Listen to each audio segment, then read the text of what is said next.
Salut à tous les amis, on se retrouve pour le débrief du match entre le FC Nantes et le Paris Saint-Germain. Victoire du Paris Saint-Germain 2 buts à 0, but qui a été inscrit par Lucas Hernandez à la 60e minute de jeu et par Kylian Mbappé sur penalty à la 78e minute de jeu. Merci aux personnes qui étaient présentes avec moi en live pour suivre le match. N'oubliez pas de liker et de vous abonner si vous êtes nouveau. On va revenir sur les statistiques de ce match. 12 tirs pour le FC Nantes, 7 cadrés.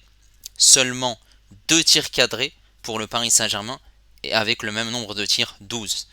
Une grosse possession, 78 pour le Paris Saint-Germain. Grosse possession qui s'est accentuée énormément en première mi-temps. 22% de possession pour le FC Nantes. On a 871 passes pour le Paris Saint-Germain, 252 pour le FC Nantes. 92% de précision de passe pour le Paris Saint-Germain, 73 pour le FC Nantes, 12 fautes parisiennes, 10 fautes pour le FC Nantes, un carton pour, pour les Nantais. On a un hors-jeu pour le FC Nantes, 3 corners nantais et 8 pour le Paris Saint-Germain. Maintenant, on va revenir sur les deux buts de ce match. Donc, on a la 50e minute de jeu. Vous voyez que Lucas Hernandez a de l'espace devant lui. Il va tout simplement tirer d'ici, à peu près, j'irai 20 mètres, et il va surprendre le gardien nantais Descamps. Moi, je pensais qu'au début, c'était un ballon contré, mais non, c'est un ballon qui n'a pas du tout été contré. Et Lucas Hernandez qui marque son premier but avec le Paris Saint-Germain. Et c'est d'ailleurs son deuxième but en carrière dans le championnat. Et ça remonte le but qu'il avait marqué avant quand il jouait à l'Atlético Madrid. Vous voyez ici, on a Kylian Mbappé qui est dans la surface du FC Nantes. Il va mettre un petit pont à Douglas, le milieu défensif nantais, et il va se faire tout simplement faucher. Vous voyez sur cet angle-là qu'il y a bien un contact. Voilà, le ballon est passé entre les jambes de Douglas et il est en retard. Douglas, tout simplement. Kylian Mbappé va se présenter face à Descamps. Il a inscrit 19 des 24 derniers pénaltys qu'il a tirés. Voilà, il les a tous cadrés. Il va tirer à droite. Le gardien nantais a suivi. Et il va inscrire du coup ce deuxième but pour le Paris Saint-Germain. Et malgré que Kylian Mbappé est annoncé partant en fin de saison, il va quand même avoir le sourire sur ce deuxième but parisien. Alors Luis Enrique, comme à son habitude, il a modifié son équipe avec Donnarumma au poste de gardien de but. Il y avait Zaire Emery qui occupait ce côté droit et Hakimi était laissé sur le banc avec une défense Marquinhos, Danilo et Lucas Hernandez. Au milieu de terrain, on avait Ugarte, Lee et Vitinha. Lee qui faisait son retour en tant que titulaire et ça faisait un petit moment qu'il n'avait pas joué depuis qu'il était parti avec la Corée du Sud en Coupe d'Asie. En attaque, Mbappé et Ousmane Dembélé étaient sur le banc et on avait une attaque Barcola, Kolo Muani et Marco Asensio. Donc la première mi-temps, voilà une grosse possession pour le Paris Saint-Germain, une grosse possession, voilà on a tourné, voilà avec beaucoup de séquences et le Paris Saint-Germain était haut dans sa ligne médiane, ils occupaient la deuxième partie du terrain et les Nantais, ils essayaient de se créer des solutions, des occasions en contre ou lorsque le Paris Saint-Germain ratait ses passes, tout simplement ils essayaient de les récupérer et de jouer rapidement en une touche de balle, en transition rapide sur les côtés ou même en jeu long. Ils ont réussi quand même à se créer quelques occasions sur le côté droit notamment avec un centre. Voilà, Danilo a mal dégagé ce ballon. Ensuite, le joueur nantais a pu tirer. Il y a eu l'arrêt de Donnarumma et ensuite Marquinhos a sauvé ce ballon pour qu'il file en corner. Et il me semble que sur cette même occasion, il y a eu le but de Nicolas Palois en fin de première mi-temps. Et heureusement que c'était un but hors jeu. Voilà, temps fort pour le FC Nantes. Voilà les 3-4 dernières minutes de cette première mi-temps. Ensuite, deuxième mi-temps, on est reparti sur les mêmes bases, sauf qu'il y a eu un changement. L'entrée de Gonzalo Ramos à la place de Barcola.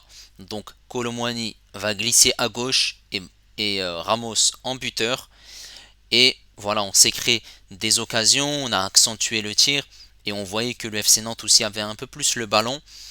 comme ils se sont dit qu'ils ont pu inscrire ce premier but en première mi-temps, mais c'était hors jeu, ils se sont créés quand même davantage d'occasions.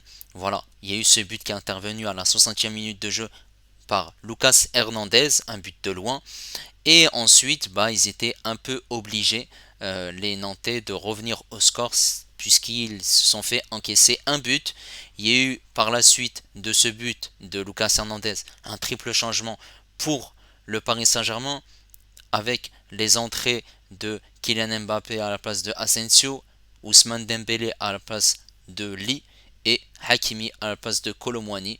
Donc Hakimi a repris son poste de latéral droit, Zahir Emery a coulissé au milieu de terrain à la place de Lee, Dembélé a coulissé à droite, Mbappé a coulissé à gauche et Ramos en buteur.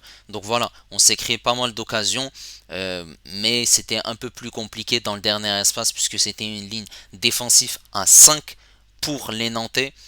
Et ensuite, voilà, ce deuxième but est intervenu à un contact dans cette surface de réparation, comme je vous ai montré en image. Voilà, le pied de Douglas qui était en retard. Mbappé qui a converti ce penalty. Voilà, on s'est créé plus d'occasions et j'ai trouvé que les entrants ont apporté satisfaction. Et de base, ce sont des titulaires. Maintenant, on va revenir sur les choix de Luis Enrique et sur ses joueurs qui étaient titulaires aujourd'hui. Donnarumma, un clean sheet, il s'est pas fait encaisser de but, il a fait pas mal d'arrêts en première mi-temps. Et en deuxième mi-temps également, on aurait pu se faire encaisser un but. Il y a eu un poteau, il y a eu beaucoup d'arrêts. Il y a eu le tir de Palois aussi de loin et la claquette. Et Donnarumma restait vigilant. Voilà, Donnarumma était bon sur sa ligne comme à son habitude. Il a été très bon même. Et il a réalisé une très bonne partie. On va passer maintenant à Zahir Emery sur ce côté droit. Zahir Emery, il a eu aujourd'hui beaucoup d'efforts à faire sur ce poste de latéral droit. Dans un premier temps, après, il est passé au milieu de terrain. Après l'entrée en jeu de Hakimi, donc Zahir Emery a fait ce qu'il a à faire sur ce côté droit. Comme le Paris Saint-Germain était un peu plus haut, du coup, il coulissait au milieu de terrain. Ensuite, la charnière centrale entre Marquinhos et Danilo. J'ai trouvé que Marquinhos a été serein. Voilà, il a été très bon. Danilo, voilà, il a été bon malgré cette erreur en première mi-temps où il dégage mal le ballon. Mais comme le Paris Saint-Germain avait une grosse possession, ils ne se sont pas mis en danger. C'était surtout des transitions rapides et des longs ballons devant, tout simplement. Ensuite, Lucas Hernandez sur ce côté gauche a réalisé un très gros match. Voilà, défensivement, il a été bon, très bon. Voilà, il y a eu beaucoup de tacles, d'anticipation de sa part. Il était très haut, il a essayé de jouer une touche de balle, de trouver des solutions. Et il y a eu ce magnifique but. Voilà, c'est d'ailleurs lui qui a permis au Paris Saint-Germain de débloquer son compteur aujourd'hui. Et il a été bon défensivement comme offensivement. Voilà, très grosse partie de Lucas Hernandez. Ce milieu de terrain, Ugarte, Vitinha, Eli. J'ai trouvé que Ugarte, voilà, il a fait un match correct. C'est pas un match incroyable. Voilà, il a récupéré quelques petits ballons par-ci par-là. Il a été haut, il a commis certaines fautes qui étaient intelligentes pour casser le rythme du FC Nantes. Voilà. Et voilà, il s'est montré tranquillement à l'aise pour jouer et casser les lignes pour essayer de trouver une solution dans le cœur du jeu. Voilà, ça j'ai trouvé très positif de sa part. Voilà, match correct. J'ai trouvé que Lee, par contre, était décevant. Voilà, sur ce côté droit, je dis côté droit puisque sur le terrain, il venait beaucoup sur le côté. Il y avait pas mal de centres de sa part et de permutations et de jeux avec Vitinha, vu que les Parisiens ils occupaient la deuxième partie du terrain. Et j'ai trouvé que voilà, il y a eu pas mal de centres de sa part, mais il n'y a pas eu de frappe, il n'y a pas eu de tentative. C'était voilà, des fois il temporisait, il ralentissait le jeu. Je trouvais que c'était pas fluide malheureusement, il n'y avait pas assez de liant avec les autres joueurs parisiens. Voilà, après ça peut se comprendre aussi au vu des joueurs qui étaient titulaires aujourd'hui. Vitinha par contre, j'ai trouvé bon. Il a été voilà, il essaie de trouver des solutions rapidement, de casser les lignes, de jouer une touche de balle, de permettre aussi que ce soit sur le côté gauche ou côté droit avec Barcola et Asensio. Voilà, il a été très bon et il a réalisé une très bonne partie. Ensuite, concernant les trois de devant, et après on parlera également des remplaçants. Bon, Barcola, il a joué une mi-temps, il a fait ce qu'il pouvait faire, même s'il n'a pas été très bon. Voilà, il a réalisé quelques dribbles, quelques centres. Il a essayé de jouer en combinaison avec Vitinha, 1-2. Voilà, malheureusement, comme il y avait une grosse densité de la part des Nantais, c'était très compliqué de jouer dans la transition et rapidement dans les couloirs. Il n'y avait pas assez d'espace puisque les Nantais défendaient très bien. Ensuite, Colomwani, j'ai trouvé qu'il n'a pas fait un bon match. Colomwani, il a eu une, deux occasions. Il n'a pas pesé sur les défenseurs nantais malgré qu'il courait. Voilà, c'est un non-match de la part de Colomwani. Il n'a pas été bon du tout. Et ensuite, Asensio, j'ai trouvé que Asensio c'est un match moyen. Il a essayé de jouer une touche de balle, de trouver des combinaisons, d'essayer de faire de se créer des occasions tout simplement, mais malheureusement il n'y a pas eu d'initiative de sa part, d'accélération, de tirer, que ce soit dans la surface de réparation ou en dehors de cette surface de réparation. Voilà, c'était pas assez concluant de sa part. Et les entrants, par contre, ont changé la donne quand on a vu l'entrée de Dembélé, l'entrée de Mbappé, de Hakimi également. Il y a eu l'entrée de Beraldo à la place de Marquinhos. Petite alerte concernant Marquinhos. Ramos, il n'a pas eu beaucoup d'occasions. C'était compliqué. Et concernant Hakimi et Dembélé, voilà, comme à leur habitude, Hakimi et Dembélé se sont très très bien entendus sur ce couloir droit. Pas mal de combinaisons, pas mal de jeux en une touche de balle. Voilà, ils ont été très bons. Dembélé, malgré qu'il ne marque pas beaucoup ou qu'il ne fait pas beaucoup de passes décisives, il arrive à se montrer dangereux malgré tout. Et Kylian Mbappé, malgré que Mbappé va partir en fin de saison du Paris Saint-Germain après 7 ans, il a quand même été professionnel. Voilà, malgré que Luis Enrique avait dit que il a décidé de mettre Mbappé sur le banc pour faire tourner, faire un turnover des joueurs parisiens. Mais bon, là ça tombe à un moment assez charnière par rapport à l'annonce qu'il a faite.